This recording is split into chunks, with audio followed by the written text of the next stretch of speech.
Welcome to the football show on PLZ Soccer's YouTube channel. I'm Peter Martin. Alan Ruff and Tam McManus are here with me, and we're delighted that you could join us on the programme. Hit the subscribe button, hit the bell, and you'll get all the notifications of our unique video content. Monday to Friday we're on live at 4. But if you can't catch it, you can watch it on our YouTube channel at any point, or if you download the app, you can watch it at your leisure, or indeed live on the phone as well, Ruffy. Everybody's downloading the app as well, which is really good, and thousands upon thousands of people listening to our podcast too. Yep, as I keep telling you, I keep meeting all my mates out and about, you know, whether it's golf, tennis, bowls, or shopping, and it is amazing how many people out there are, obviously they were panicking, they didn't know when we were coming back, but now we're back, they're in, they're tuned in, and I'm sure there'll be a lot of them coming in. Yeah, I'd like to thank all the Hearts fans that we met in the stand who stopped us and mentioned the fact that they really enjoy the show. We really appreciate your support. The good thing is you'll get opinion. It certainly won't be monitored to try and pander to any club.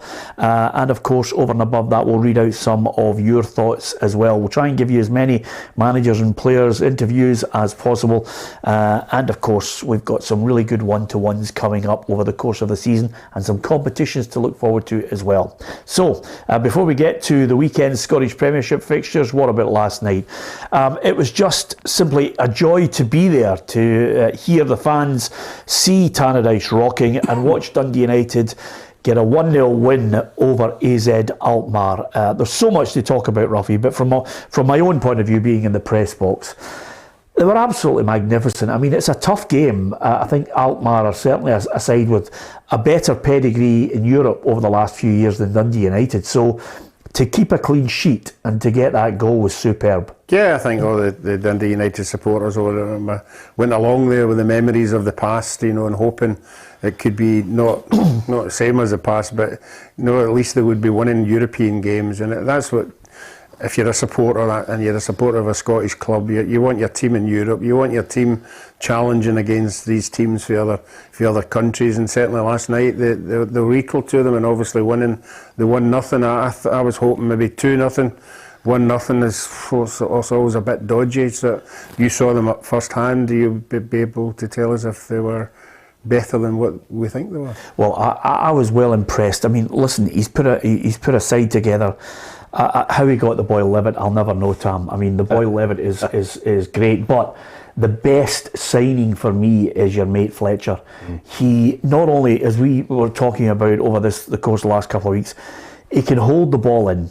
His flicks, his first touch, his flicks on, he was absolutely superb. No surprise he got man of the match. I mean, how anybody never took a gamble on him in the last couple of years leaves me gobsmacked. Yeah, he was tremendous. I mean, maybe 2 years ago, I thought Celtic would have signed him. I know Neil Lennon was interested in signing him, and he would have been a better option than a Yeti. Yes, and they got him for nothing, you know, from down the road. So I think Celtic missed a trick, and you know, Dundee United will get the benefit of that. I think he's still very, very fit. He's always looked after himself.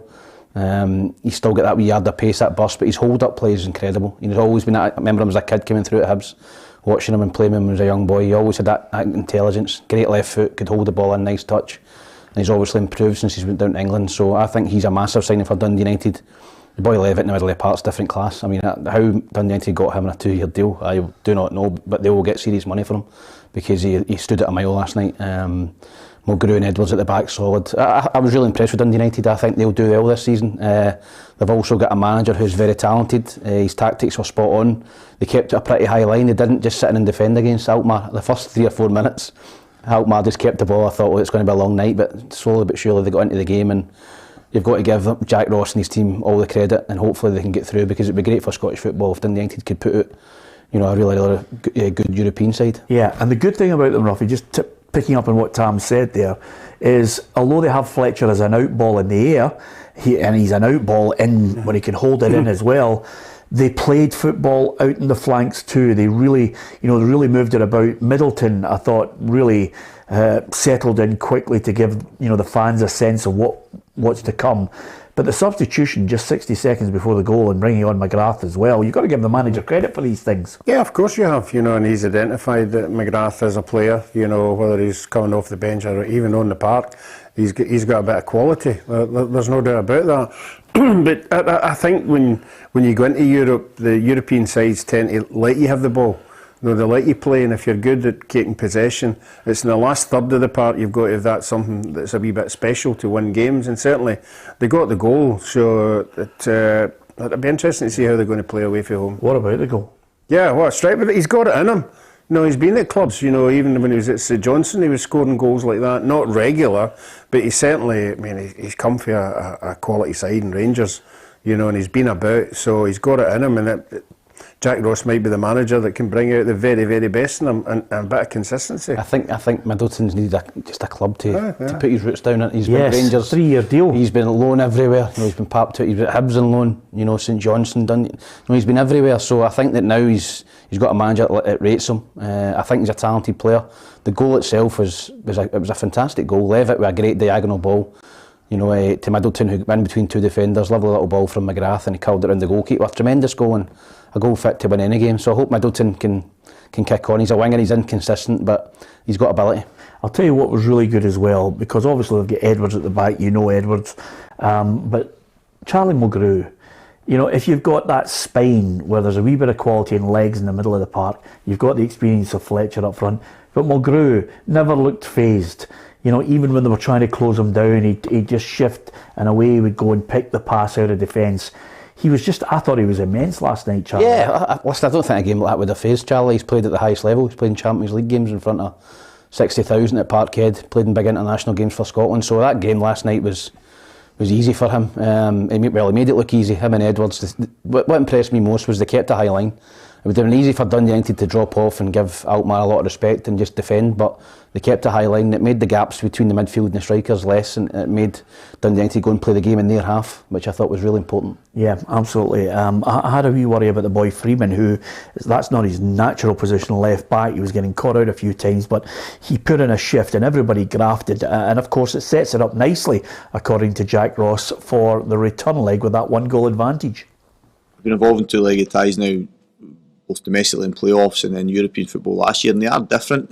I think when you first go into them you're a bit unsure. The experiences I think has helped me to deal with them just game by game, but we now go in, it's not unusual you go into a game of football with a goal lead before the game's even started, so it's a nice position to be in, and I think even for confidence and the fact that I think we restricted them to a few opportunities, so it wasn't like a clean sheet that came about through a multitude of great saves from Mark and last ditch defending.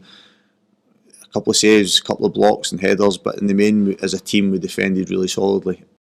Yeah, I think you'll be happy with the way they played. I have one little reservation. The boy Pavlidis up front, the Greek striker they had, he was 23, Roffy. He's one of the roughest paper rounds I've ever seen. He looked as if he'd played in an under-16 World Cup final somewhere. Saudi Arabia. Yeah, honestly. When the boys were saying he's 23, I went, there's no danger. This guy's repeated second year about 15 times. But nevertheless, he had an absolute belter of a chance in the last minute. Yeah. It could have changed the whole outlook in the game.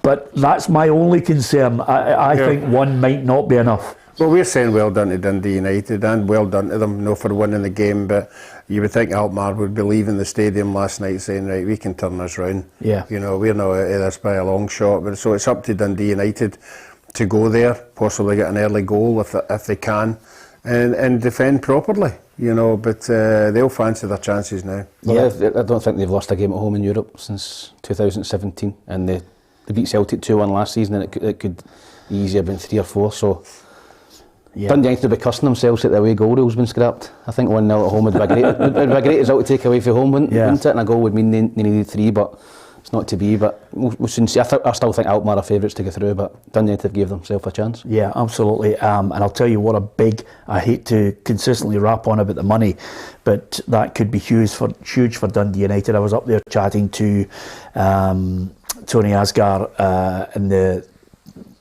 United board having a little chat about the whole job and everything, what they're trying to do. Stressful job, but the board's trying to match the expectations of the fans as well. Thanks to Hugh Scott, says great result for Dundee United. And of course, John Marshall's just said, same as yourself, Tam, shame the away goals rule has changed. But I have to say, Bob White, great result for United. There's so many people who, Stephen McNeil as well mentioning about United, Niall Kane, lots of people. Double D says better being lucky than good. This is always a Dundee fan. I was speaking to one of the Dundee journalists. Well, I say Dundee journalist, a journalist who's a Dundee fan, and he's like, I said, did you enjoy it last night? He went, great to see them win. I think if you're a football fan and you start to see Scottish clubs in European football producing that sort of result, you've got to be When was the last time a team out with Celtic Rangers had a big result like that? Scottish team? Yeah, it's a long time ago, but I was thinking about it last night. I don't know. St Johnstone, did St Johnstone not produce a nice good result? They drew, I think, with Galatasaray. But I'm talking about when was the last time we beat a good team like that? Yeah, went through. No, I can't remember. It's a good shout. I would say Aberdeen against Copenhagen, maybe. Yep. I think that sticks in my mind. But you want to see them do well, and I thought it was great. And of course, it sets it up nicely for Dundee United against Livingston as well. Although David Martindale's been getting absolute pelters. I think he was on a Rangers podcast or something, and everything. Who cares? Obviously, I think it might not have been a good idea to go on the podcast, but nevertheless, he's a manager, and the players who want to do well, whether he's playing against a team he supported as a boy or not, there's no way that happens within football. We've all supported teams growing up, and when we turn a professional football player or a manager, you want to win every game. You would try as hard against Celtic as you would against Rangers. Yeah. And, they're laying down to them all this nonsense you see. It's a lot of crap. Yeah, absolutely. But of course, it sets Dundee United up nicely because they should have won last week had it not been for Ian Harkes and his stupid double yellow. But this week, it's a real opportunity for them, Ruffy, to get another win. Yeah, there'd be an absolute buzz about the place. I'm sure the players would be in this morning. Everybody would be bouncing about. It'd be a fantastic atmosphere. You would like to think they get a spin-off for the crowd they had last night on Saturday, which will make it a better atmosphere. And everything's positive at Dundee United. Did you play with Paul McStay? In one of a couple of Scotland games. Yeah? Yeah. Did you play with him at Celtic? Yeah, it was there the centenary year. It's just because you said there's a wee buzz about the place. All right. There's a catchphrase I haven't heard for ages. I thought that was Tommy Burns. No, that was Paul McStay's. That was Paul McStay's line. It was a breath of fresh air. Was that Tommy Burns? Was that Paul McStay or not? Somebody wrote it was a breath of fresh air. Is that Somebody right? can tell us on the feed. Right, okay. There's always a catchphrase for a manager, isn't there? Anyway, here's how the fixtures look over the weekend. We're going to talk about them. Thanks to so many of you who are football fans to say, well done, Dundee United, for that performance. It was absolutely top drawer. It gives us all a lift. Let's hope that when we talk about Hearts, that they can give us a lift as well. It's looking ever more likely that they're going to be playing FC Zurich.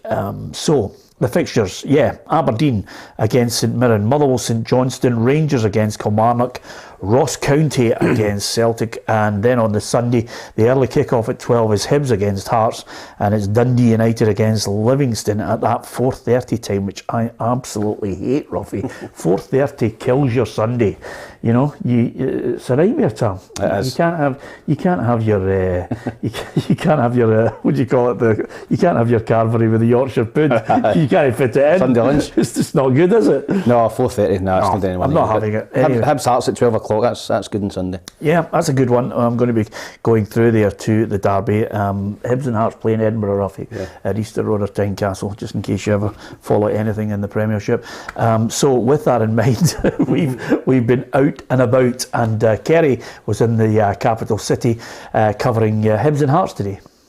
Thanks, Peter. I guess I'm here outside the Hibs Training Centre in Tranent, where the manager Lee Johnson has been looking ahead to not only the first derby of the season, but the first Edinburgh derby of him being in charge of this Edinburgh club.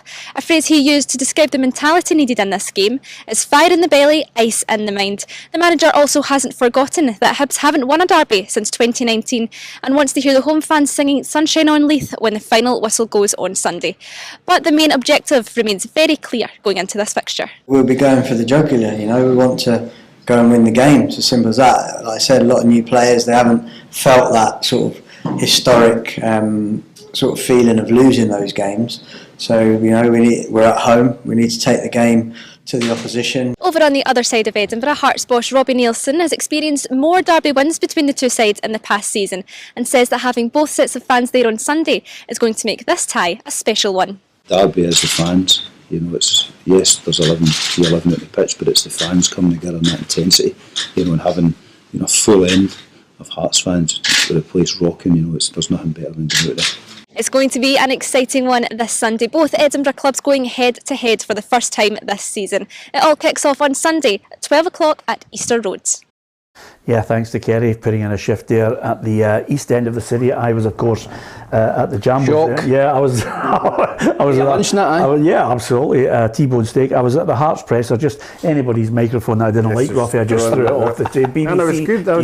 I was noticed you get a 1-to-1 with Jack Ross as well. Yeah, well, just tell everybody it's in another room. They're in one room. Absolutely, Ruffy. If there's an area where I can get everybody down to have a wee chat with them, then I'm there for it. It was good listening to Robbie because he did mention there a derby. It's all about the fans, and of course a proper derby, Ruffy, is when you have a huge following from the opposition and you have the home support. There's a wee bit of a noise up, hopefully no trouble, but a great atmosphere. That's what a derby is. Yeah, it is, you know, and I'm glad. I think we all agree that it was Hibs that started the, you know, and not having the rival fans in, you know, but I'm glad somebody behind the scenes has seen a wise move. It just makes these games, you know, so much better, and I'm sure the players as well enjoy it. It just adds to the banter and everything that goes along with it, the whole game. And no, I think it's great, and I wish every other club would do it as well. Yeah, I mean, there's nothing better, Tam, from your own point of view as a player.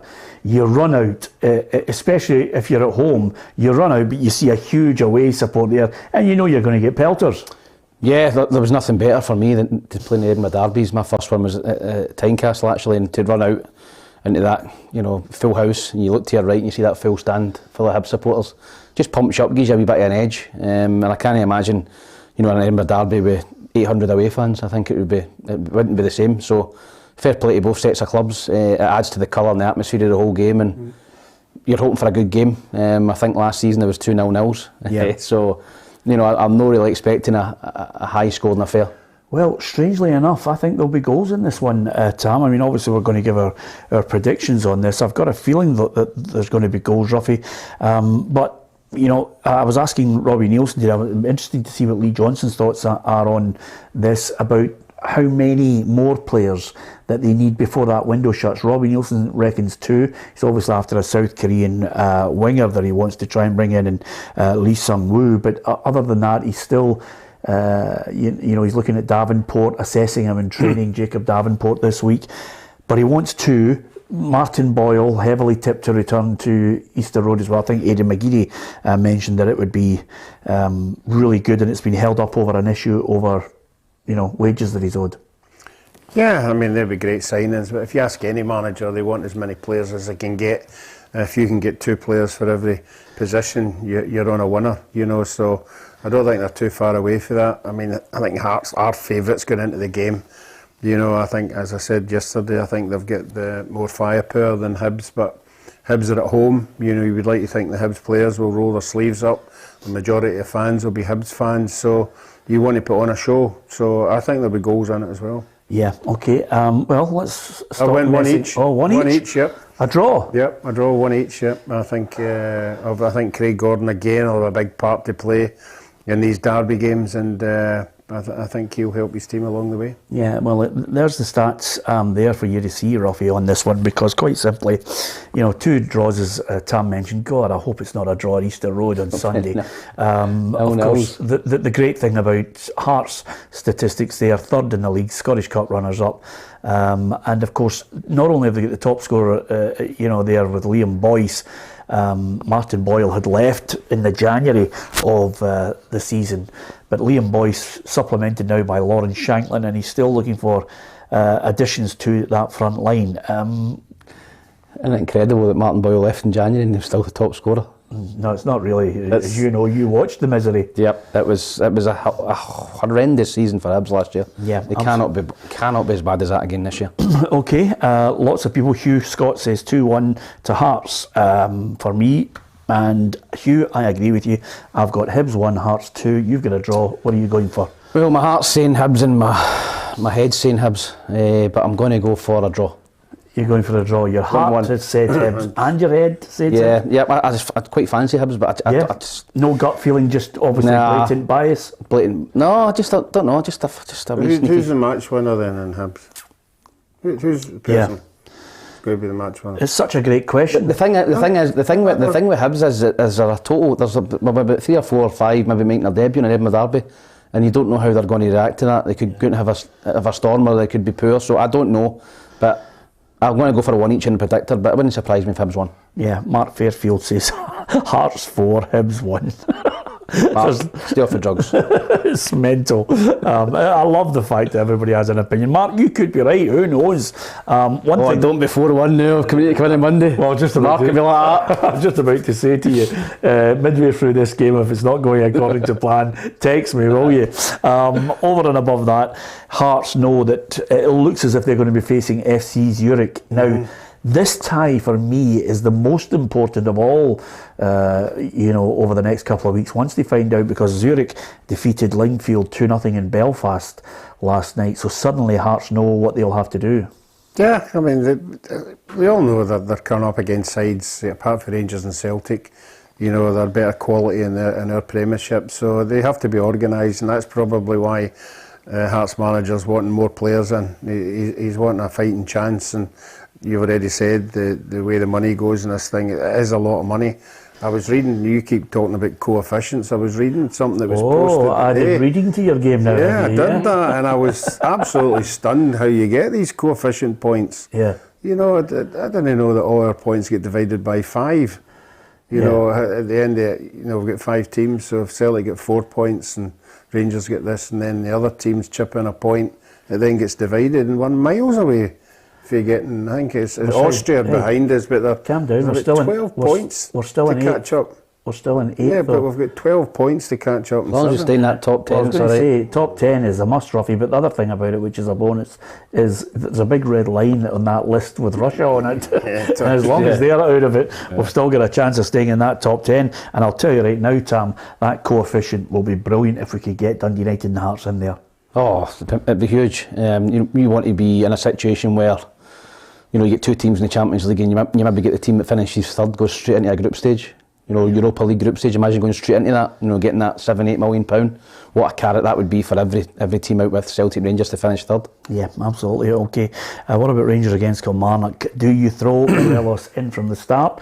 Do you give him at least some minutes in this game? Because if he wants him involved against Union, he's surely going to give him some kind of run out. Listen, we don't know what kind of stage he's at fitness-wise. He's obviously in back training, but he's not going to be match fit. And I've always said that your first game that you come back in, adrenaline gets you through it. So whether he sticks him in on Saturday or he plays him on Tuesday, I'm not sure. But he is a vital player for Rangers in Europe. You look at the way he leads a line, and Rangers missed him badly. He can play up front himself as well. He can, occupy 2 defenders. So I think that Giovanni Van Bronckhorst will want him to play some sort of part on Sunday, whether that's 15-20 minutes off the bench, whether he starts him and gives him a half or whatever. I'm not so sure, but he's a big player for Rangers on Tuesday if he's fit. Yeah, I must just point out at this point, I think on behalf of everyone in the football show, and I'm sure the whole football community, our condolences to John Suter, who sadly lost his brother. Our thoughts and prayers with all the Suter family, and of course his brother Aaron's friends as well. A devastating blow, and it's always difficult, especially if you're a new player coming in, Ruffy, and you want to make such a good impression. But sometimes we as journalists, pundits, fans don't understand what's going on in the background of some players, and it can have a huge effect on them. Yeah, I think this is when fans have got to realise that there is life away from football. There's a family life, that you've got to deal with the same situations that fans have to deal with. But sometimes people don't take that into account, you know, and I think they have to be more realistic. Yeah, as soon as you walk on that pitch, you're judged, isn't it? Nobody knows what's going on behind the scenes. We spoke about it before, and obviously condolences to John for losing his brother, but we spoke about Shane Duffy coming up here at Celtic, and listening, it was a disaster for Celtic on the pitch, but he'd lost his dad, his family situation, we know about, was, you know, he was in turmoil. So sometimes just things behind the scene don't go your way, and you don't show your best on the pitch. But I think it's important that you know that fans realise that there, as Ruffy says, there is life away from football. Yeah, absolutely. As far as this game's concerned, it's of course a man now back as Kilmarnock manager with Kelly in the Premier League, where I always think they belong. Derek McInnes, I think, is a good manager. Maybe I think familiarity, that staleness around Aberdeen, where the fans just maybe weren't happy with the way he secured that third force year in, year out, or in some cases second. But he's got a fresh impetus now with Kilmarnock winning the league last season, Ruffy, and now adding the odd player here and there, and I think he's got Ollie Shawn, Kyle Lafferty as a threat up front. Yeah, I thought Derek's own success up at Aberdeen went against him in the end, because it seemed to be a new era, you know, the training ground, and they were going to be moving a stadium and a new owner coming in. I think the problem was the new owner Had the expectations have been better than what he'd done. Yeah, because he'd such a strong affiliation, you know, with the previous chairman. I mean, we were up in his house. Yeah. But I mean, last year was a disappointment. I don't think Derek would complain about the way it turned out at Aberdeen, you know, and I think he knew that the time for a move. But I mean, as I say, I've saw Kilmarnock already. We played them. You know, I still think they're short of quality. Yeah. I think they'll go to Ibrox tomorrow, but I think Rangers will win quite easily. I think Rangers will win 3-0. 3-0. Yeah, I've got them down to win 2-0, but only for the fact that, you know, the difference between the imbalance in spending, the squad size, the fact that I think Derek, it plays right into his hands. It's the type of game where he'll want to keep it as tight as possible. Yeah, he'll go there. Listen, to get some good results for Aberdeen at Ibrox. You know, went there and won a couple of times and got draws, but there's no use in pandering to him, Tam. I mean, I was critical of him up at Aberdeen because I thought he should have won more silverware. He had one cup and one of the worst finals I've ever seen against Inverness Cally Thistle. But I thought Aberdeen had a real chance to win the league, and they should have won more cups. Yeah, they were unfortunate to come up against the Brendan Rodgers team. I think the Invincibles that beat them twice in two finals. I think so.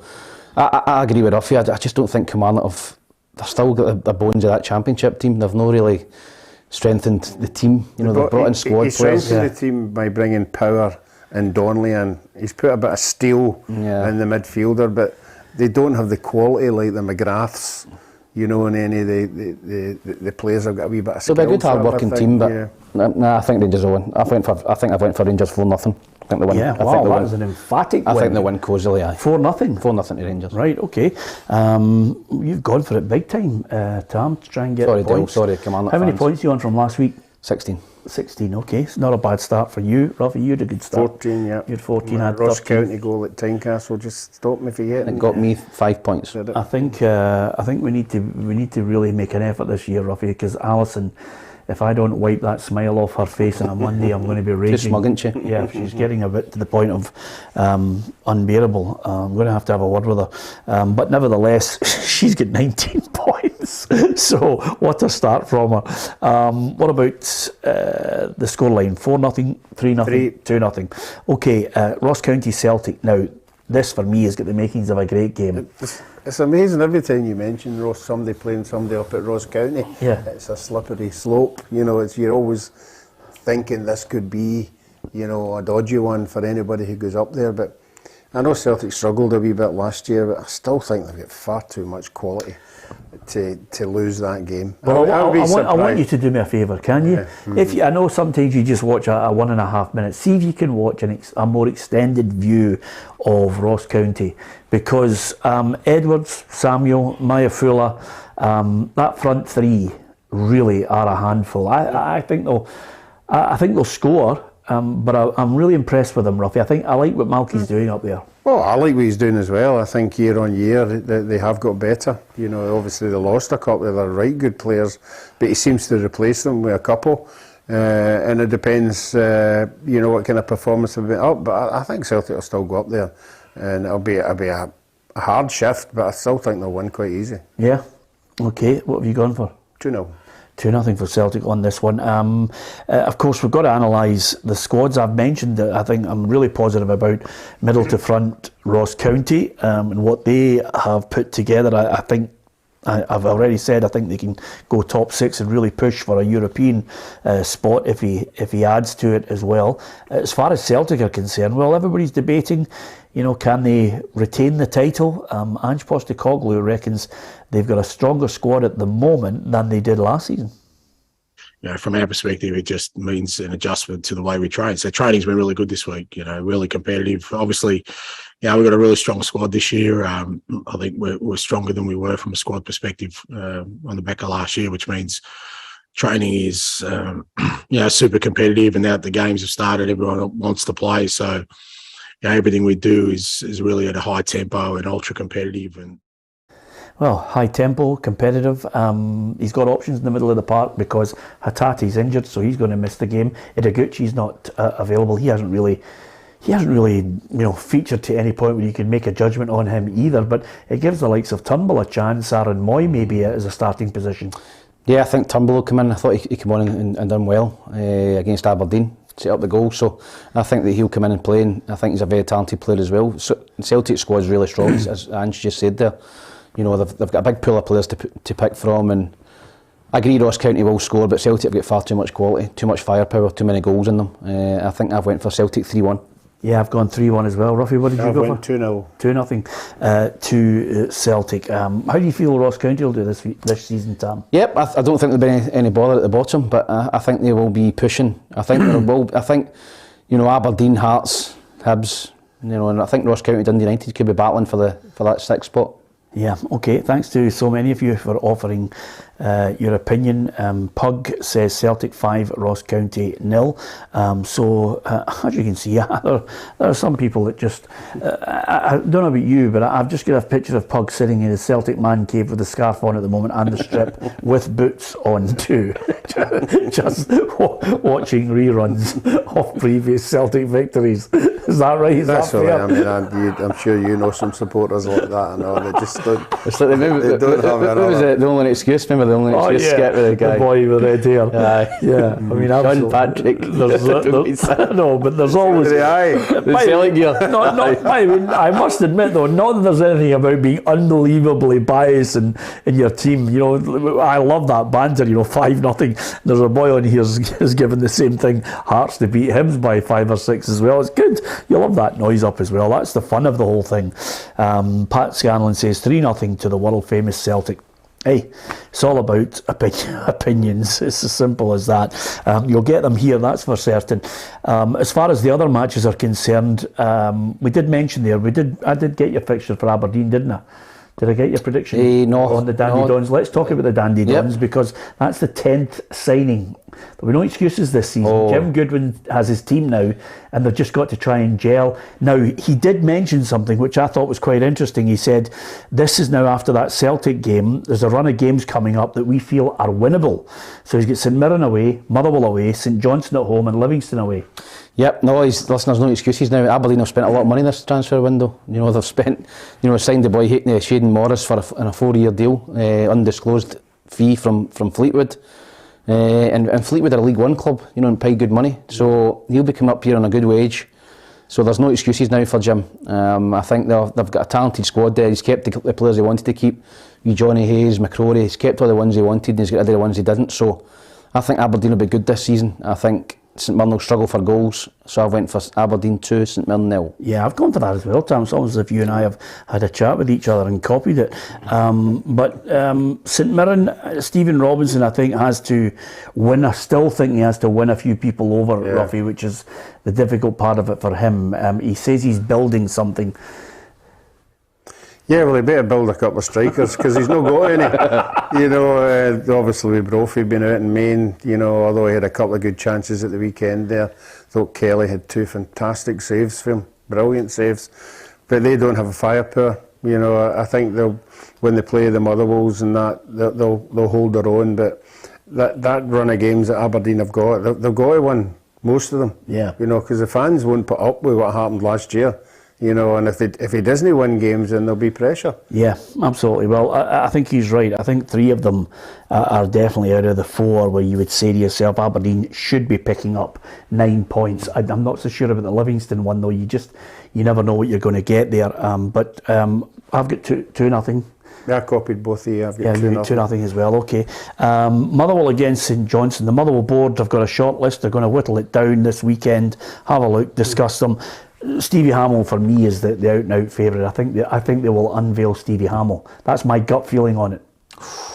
Inside information there for Peter. No, I think if he wins the game tomorrow, then he's put his heart right in the ring. You know, I think he wants the job. I think that Stephen and Brian Kerr they're both. I know both of them very well. I think they would take the job and they wouldn't let anyone down. But got to win the game tomorrow. I think even if they draw. I think there'll be some big names in for that. As we mentioned, Simo Valakari, we mentioned Duncan Ferguson's been mentioned. You know, if guys like that calibre are in the running, then I think the Motherwell board will be looking at that. But if Hammy gets a win tomorrow, then I think he's got every chance of getting the job. Yeah, we usually do a promo earlier on just to tell everybody we're starting at 4 o'clock. After that promo, did you sit for 10 minutes and think Simo Valakari? Because you nailed it. You did actually. That was the pronunciation was superb. What's his name, Ruffy? Simo. Yeah, absolutely.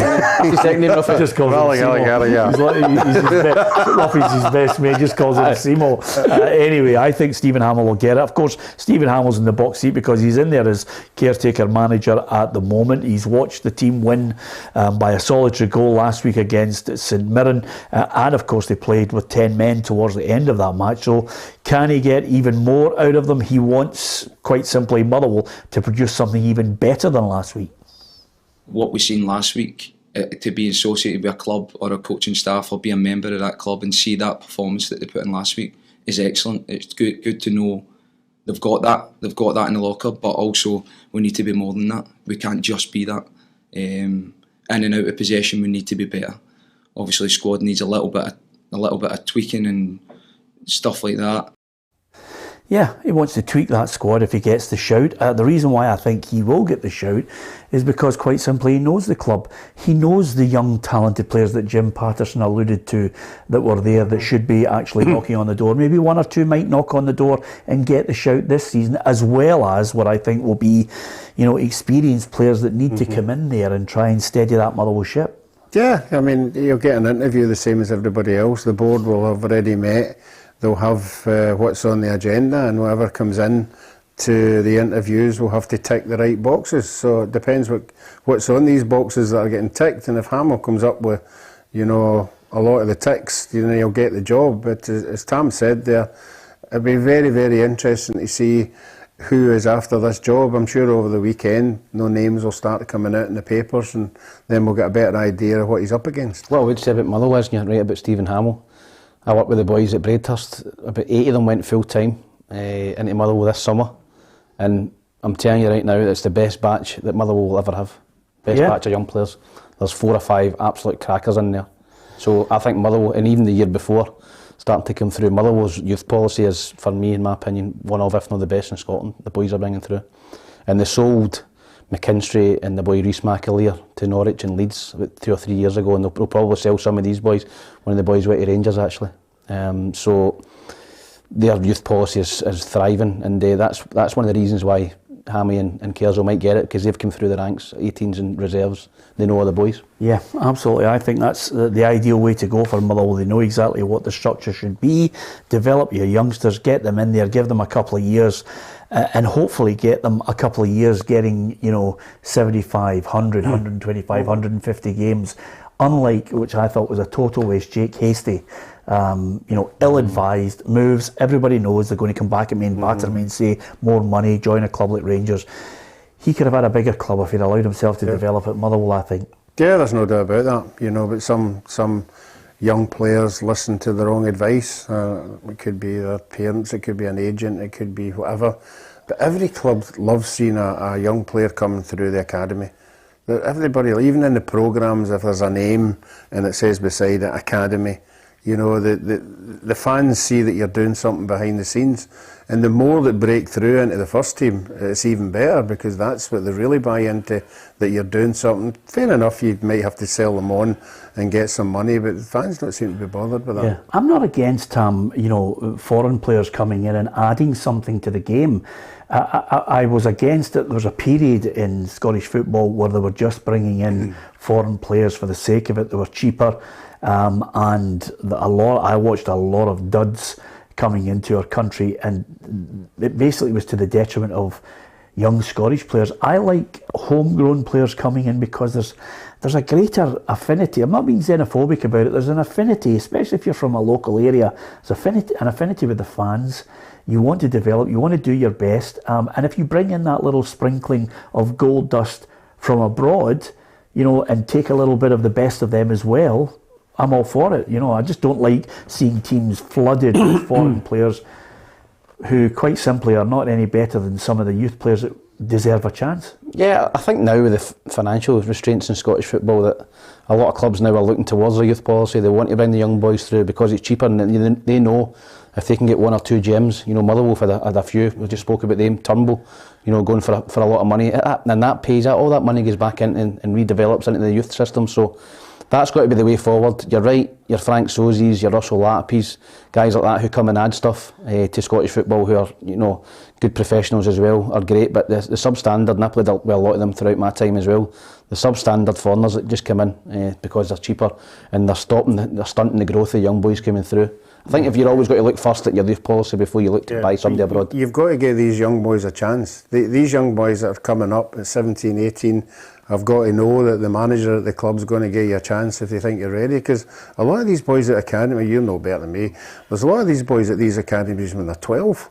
A lot of these boys have put a commitment of 6-7 years in, coming up through the ranks. And if you get to 18 and you still don't think you're going to get a first team game, and the guys you're playing with can see you're the best player and you're not getting a game, they start saying to themselves, well, why am I hanging about? Yeah, there's no pathway. Yeah, that's right. It's got to be a pathway. Absolutely. And that's our competition this week. Where is Raphael and where is Hans Eskilsson now? Eduardo Hurtado, I played with him at Hibs. He came in for Ecuador. Remember Ulysses de la Cruz? Remember De la Cruz was all right. He went to Aston Villa, but he didn't speak a word of English. So McLeish signed him for about $500,000, and he brought the striker in as must have been his pal or his interpreter. Yeah. And the first day in the boxes, they called the tank El Tanky or something for Ecuador. With a touch like a tank in the boxes straight away. And I think he played one game and they get shipped back to Ecuador. Absolutely. I think actually around about that time there was a guy who was a top drawer player for Zenit, the Hulk. That's right, aye. But the tank didn't quite measure up and he fell foul of the big hook. Listen, I'm going to read out a few messages. Alan Patterson says, I think Motherwell 5-0 and Hearts 5-1.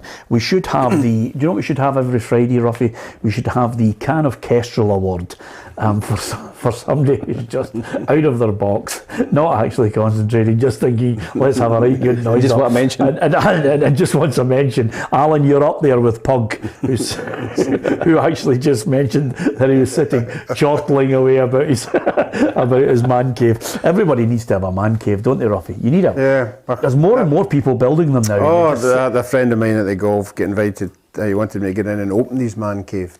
Is that right? I won't tell you what preference or team it was, but I went down there. When in, you're in here, it's fantastic. This is a studio. I know, but there are bits are man caves. Yeah. But this boy had converted his garage. I'll tell you his name. His name's Ian Fulton. It is awesome. Yeah. Awesome. I've never seen such memorabilia, a bar, the actual graphics that are up on the wall, pristine, in the right colours, and the seats are all seats are all. Yeah. It's wonderful. Yeah, it's absolutely. You've got about 20 acres up in your gaff. You should build one in Bother Cave. You get plenty of money and all. Build one, Ruffy. Yeah, instead of you could have put it in the barn. You could have had a man barn. I'm thinking about a swimming pool at the back. You're doing my head in now, by the way. So, Stephen McNamara, I've got no room left out the back. Stephen McNamara says Dick Campbell should be given the Motherwell job. He said Craig Brown, put him up. Is that right? Craig Brown said he's your man. Don't mess about. Realistically, I mean, if you're looking for someone to actually... I don't think he would take it. No, he wouldn't take it. But by the way, if he did take it, it would be an absolute nightmare for us, Ruffy. Because he'd want to come in and take over the show. It'd be the Dick Campbell show. It would be unbelievable, wouldn't it? Oh, he is. We need to extend the programme to 2 hours. He is. If you go up to Arbroath, you just get captured.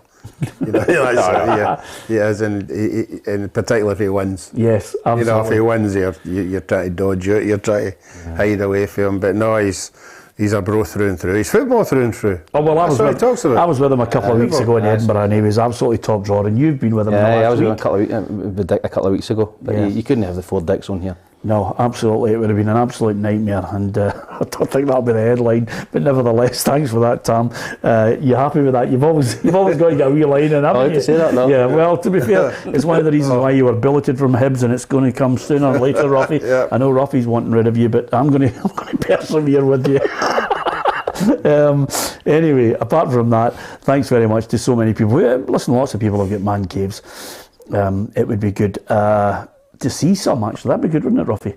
If you download the PLZ Soccer app, there's a section called Submissions where you can send pictures and your comments as well. We'll read out a few of them. But if you send pictures of your man cave, you know, we've obviously got what does the best man cave get a prize, Ruffy? He's going to invite us to it. Eh? Yeah, we night out. No, steady. Can't invite us to. Well, this is an alarm call. I was just about to say, what if it was an absolute Jambos, one of the finest man caves ever? You'll need to go. It's as simple as that. But we must give a prize away. I think it would be absolutely superb. Anyway, apart from that, that's the weekend Scottish Premiership. I hope if you're going to the game, go to the games. It'll be great. I'm going to go to Fir Park tomorrow, Ruffy, and then I'm going to head through to Edinburgh for the derby, which will be great. It's a shift and a half. It is a shift. How did you go on with the traffic going to Dundee? I meant to ask you. None whatsoever. I mean, I couldn't believe it. I just wondered you panicking all the way up. Well, I did actually panic. I thought to myself, I'm leaving here. Am I going to make Tannadice? Plus, the other thing in your head, Tam, is where am I going to park the car? You know, and I'm driving through it, and he'd mentioned 3 spots. And I thought, I'm looking on the sat nav, and I'm thinking, right, where's the red coming? Glen Eagles, none. Straight through that. Next part he says it goes down to 1 lane. No, it didn't. And then the next part he says, just outside Dundee, huge tailback, nothing. It was incredible, just straight into Dundee. And the PR guys at Dundee have been absolutely fantastic. So it was brilliant. It was a great night last night at Tannadice, and good to see my old mate Tony Asgar as well. Okay, that's the Premiership. Just a quick one on Tom Rogic. Big speculation that he'll be joining Ammonia Nicosia with Neil Lennon as the boss, reuniting them together. That's a strange one, isn't it? Yeah, I mean, he's been going about for a couple of months now, and everybody was wondering where he was, and everybody thought he just disappeared. It's a great signing for Lenny if he can get him in there. He knows the quality he's got, he knows what he can do in the European stage. So yeah, I think that'd be a great deal for him. Yeah, absolutely. Might need another pre-season. Might need another pre-season, Rogic. Yeah, well, to be fair, at 29, I think he's got another 4 or 5 years in him, you know. He's a top player. He only usually plays 15 games a season. He's a fantastic player. It's just always been the kind of fitness aspect to it, you know, playing 90 minutes, but his quality is non-question. Yeah, absolutely. Ruffy, what are you up to this weekend? We have got Hamilton Accies tomorrow. Yep. And I got to say, anybody coming along to the game with a big surprise at half time. We're trying to bring a bit of entertainment to the game. So I'm not going to tell you what it is, but big what? Big somebody walking out? Big crossbar challenge or anything like that. Something that nobody's ever done before. Just out of curiosity, is it something that people can win something? Yes, and for a charity as well. Right. So they win something and they win something for the charity too. Yeah. Is that a kind of game? Yeah, it is a game, that involves the crowd. Right, okay. Well, there you are. Hey, listen, it doesn't get any better than that, Tam, does it? Sounds good. I might come along then. Yeah, absolutely. If you're bending a ball into a car, by the way, I want a fee. Queen's Park against Ayr United tonight. Arbroath against Inverness Cally Thistle, which will be a belter. Morton Cove Rangers, Thistle against Hamilton Accies, and Wraith Rovers against Dundee. That's how it looks in the Championship, Ruffy. Are you going to win that division this season? I think it's a bit early to say that now. We'd like to win it, but I think we'd want to be in the top 4 as we were last year. I think it's going to again be very competitive. but you want to get wins in very, very early. You don't want to get left behind, and I think it's a big one for Dundee tomorrow at Wraith Rovers. Yeah, you think Dundee are favourites? Yeah, I think they should be favourites. You know, I think he's talking about bringing in a couple of players. I think they have to. I think he's only brought in one player and a loan player, so be interesting to see who he brings in. Yeah, Airdrieonians, Falkirk, Alloa against Kelty, Clyde, Peterhead, Edinburgh against Dunfermline, and Montrose against Queen of the South. I mean, you couldn't pick it. I mean, it's hard to pick a favourite in that division, Tam. That looks like a division from hell. No, it is. It's difficult. You know? Well, Falkirk beating Hibs. You know, they caught my eye. I thought they looked a right good side, but they drew at home to Montrose. So Falkirk and Dunfermline, that's two clubs that I used to play with. I played with both of them in the Premier League. Yeah. Not that long ago, by the way, and both of them in League One. It's Did incredible. you take them down any divisions? No. Dunfermline didn't he? Yeah, I thought That's that. fair comment. That's absolutely. if Tam joins your club, you just automatically get the list out of the people that are working there and say, okay, we'll shave that off the budget as we're going down. And Albion Rovers Dumbarton, Annan against Ennismuir, East Fife against Bonnie Rose. I mean, I'm saying that myself, and it's almost a double take. Forfar against Stranraer and Stirling Albion against Elgin City. That's how it looks in League 2 as well. So some tasty games there. But good luck to Bonnie Rose. I'm curious to see how they perform in that division this season. English Premier League starting. Ruffy, can anybody stop Man City? Yeah, I'm sure they can. Yeah, I'm sure the big teams will think that. I'm keeping my eye on Chelsea. They seem to be bringing people in, you know, but will they be up there? And the big question is Haaland. You know, I think we're all looking to see if this is the real deal. Like Hugh keeps telling us that this boy's going to run absolute riot. Hugh did tell us that Dortmund would pump Rangers and all. Yeah, no. Yeah, but with all due respect, by the way, I mean, he's been an absolute beast of a guy. And then he said Leipzig would beat pump Rangers. Yeah. And eventually got it right with Frankfurt and penalties. But to be fair, the proof is in the pudding and the player. He's absolutely been blistering for Dortmund.